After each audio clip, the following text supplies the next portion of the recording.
In, on, eight ये सब preposition से, पर हम कंफ्यूज हो जाते हैं कि कब कौन सा यूज़ करना है। अगर प्रीपोजिशन ही गलत हो जाए तो पूरा सेंटेंस ही वियर्ड बन जाता है।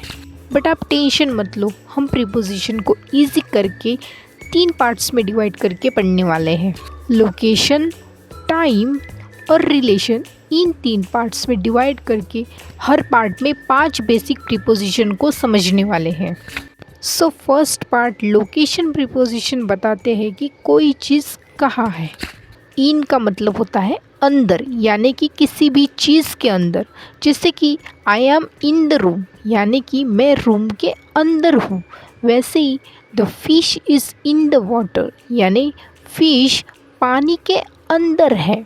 इन यानी अंदर। नेक्स्ट प्रीपोजिशन इज ऑन, यानी कि सरफेस के ऊपर।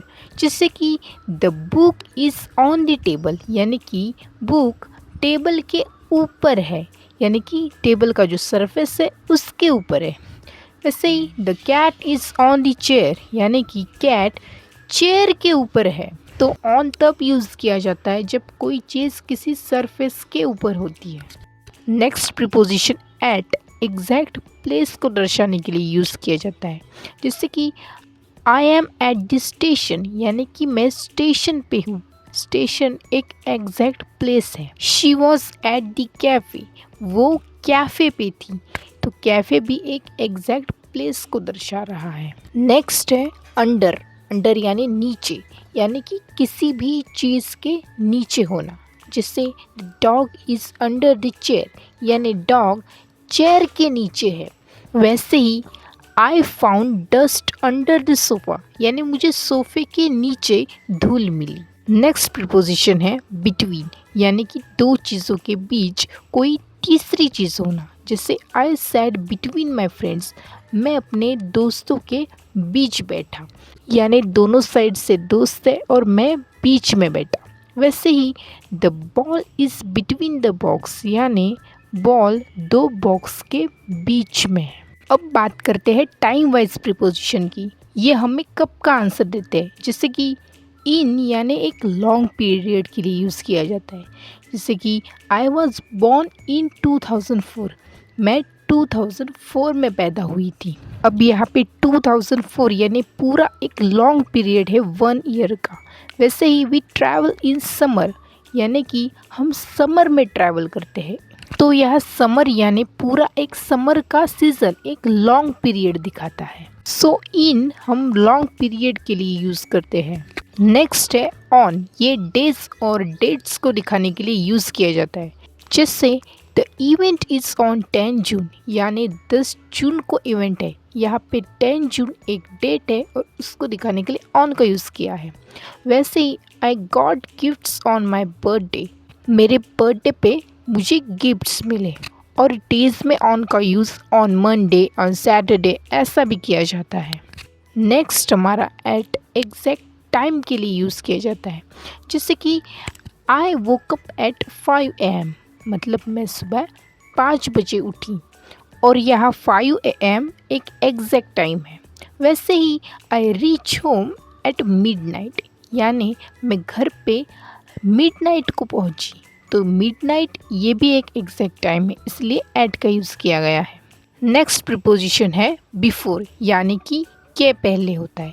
जैसे कि finish your homework before dinner, यानी डिनर के पहले अपना होमवर्क ख़त्म करो। अब आई वोक अप बिफोर सनराइज, यानी मैं सनराइज के होने से पहले उठा। नेक्स्ट प्रीपोजिशन है आफ्टर, आफ्टर यानी के बाद, किसी चीज़ के बाद। जैसे शी स्लेप्ट आफ्टर स्टडिंग, यानी पढ़ाई करने के बाद वो सो गई। वैसे ही after the movie I ate pizza, movie देखने के बाद मैंने पिज़्ज़ा खाया। तो आफ्टर कोई चीज़ होने के बाद यूज़ किया जाता है। Last part is relation preposition, ये हमें कनेक्शन या रिलेशनशिप के बारे में बताते हैं। जैसे कि विथ यानी के साथ होता है। I am going with my friends, यानी कि मैं अपने फ्रेंड के साथ जा रहा हूँ। ये कंपेनियनशिप को दिखा रहा है। वैसे ही she lives with her family, वो अपने फैमिली के साथ रहती है। यहाँ पे एक रिलेशन यानी कनेक्शन दिखाया गया है। नेक्स्ट प्रीपोजिशन है अबाउट यानी के बारे में, किसी टॉपिक के बारे में।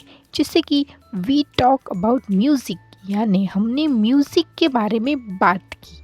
वैसे ही this video is about preposition यानी ये वीडियो प्रीपोजिशन के बारे में है। नेक्स्ट है फॉर यानी के लिए, ये किसी पर्सन या पर्पस के लिए यूज़ किया जाता है। जैसे कि this gift is for you यानी ये गिफ्ट तुम्हारे लिए है, ये पर्सन के लिए यूज़ किया गया है। वैसे ही I study for my future यानी मैं अपने फ्यूचर के लिए पढ़ाई करता हूँ, यानी यहाँ पे फॉर पर्पस के लिए यूज़ किया गया है। नेक्स्ट है ऑफ यानी का, ये ओनरशिप या कनेक्शन दिखाता है। जैसे कि the colour of the sky is blue यानी आसमान का कलर नीला है। वैसे ही कप ऑफ कॉफ़ी यानी कॉफ़ी का एक कप, तो यहाँ पे हमने ओनरशिप या फिर कनेक्शन को देखा। हमारा लास्ट प्रीपोजिशन है टू, ये कनेक्शन या फिर रिलेशनशिप को दिखाता है। जैसे कि he is kind to animals, वो जानवरों के प्रति बहुत दयालु है। वैसे ही she spoke politely to me, उसने मुझसे पोलाइटली बात की, तो यहाँ पे कनेक्शन दिखा रहे हैं। सो ये थे हमारे सारे 15 बेसिक प्रीपोजिशन। आप चाहो तो इसका स्क्रीनशॉट ले सकते हो। तो अब से एक काम करो, मूवीज़, सॉन्ग्स और इंग्लिश रील्स में देखो कि लोग प्रीपोजिशन कहाँ यूज़ कर रहे हैं। सो इस तरह के वीडियो के लिए फटाफट मिस क्रिएटिव बेबी को सब्सक्राइब करो। मिलते हैं नेक्स्ट वीडियो में। Bye for now.